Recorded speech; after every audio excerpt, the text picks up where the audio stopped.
love to climb that. The view from it would be insane.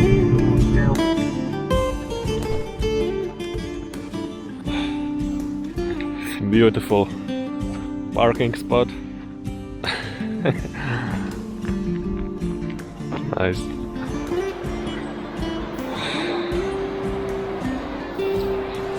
Ah, shit. Here we go again.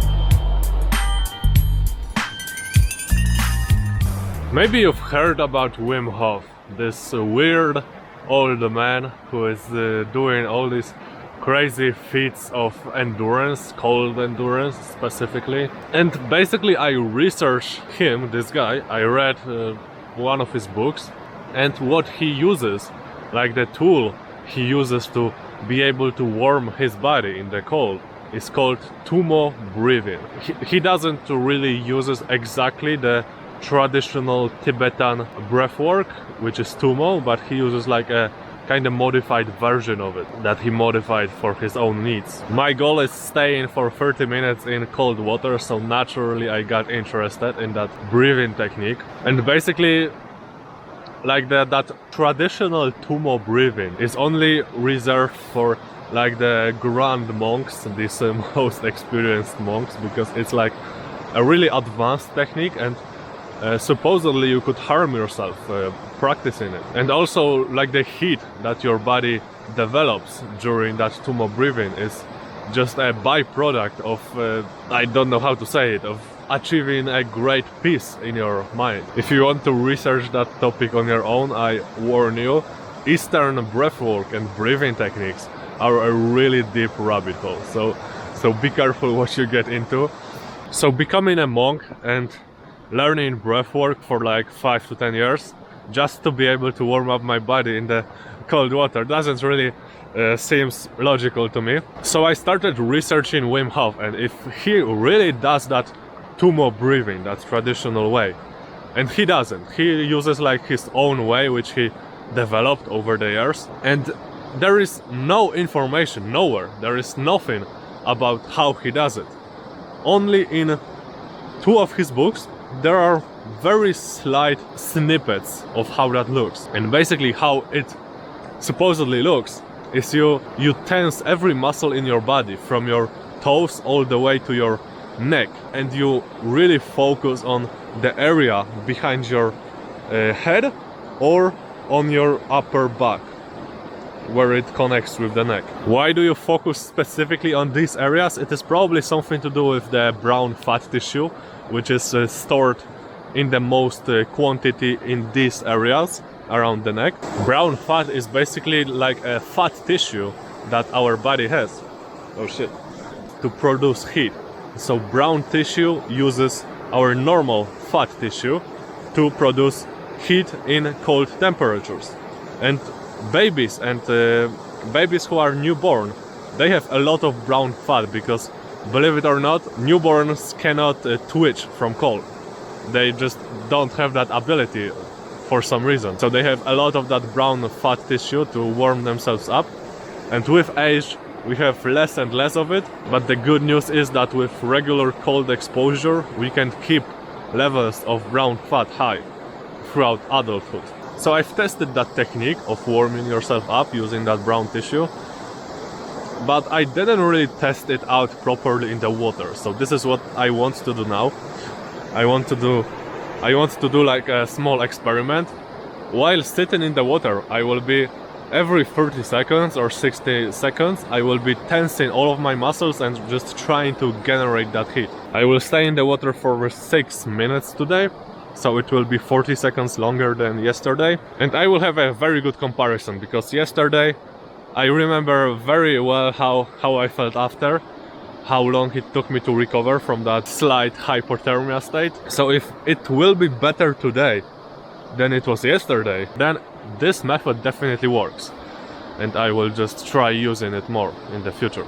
Alright, let's do it.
All right, 6 minutes.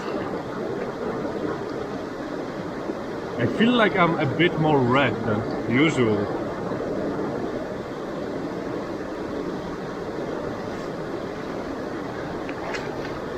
But right now I don't really see a difference. We will see in a minute, but while doing this tenses, my head was like boiling under that cup, so that was definitely something I didn't experience before. Okay, I just wore my clothes and I feel like right now I feel a bit colder than usual. I feel like I'm starting to shake already, so it might not really make, it might have not made a difference. Yeah, I'm definitely colder than yesterday, so yeah, it was kind of pointless. I will do a final report once I will get home and get warm. So see you in like an hour or something like that.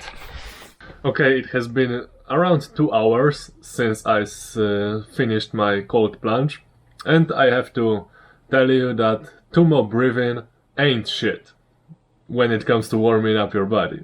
Because after the ice bath, I was probably as cold as I would also be without these exercises. So it wasn't really effective at all when it came to elongating the time I could spend in the water.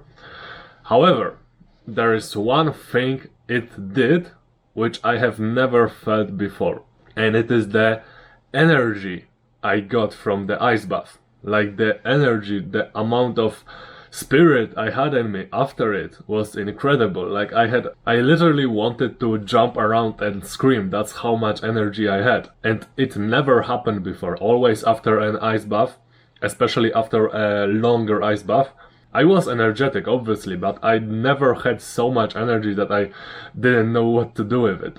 So that is definitely an effect of that practice in the water. I have no idea how it works. Maybe it has something to do with increasing cortisol. It's definitely something I could play around with more in my future ice baths. Tomorrow I will probably not be visiting the river because I have my trash bin ready. So I want to get back to taking cold plunges in my trash bin and just seeing how far I can push it. Today I did 6 minutes in the river, so that should be somewhat equal to 18 minutes in a still container. So tomorrow I will have a chance to check if these calculations were even somewhat correct. So this is it for today.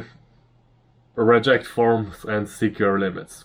Shit, I almost forgot how that saying went.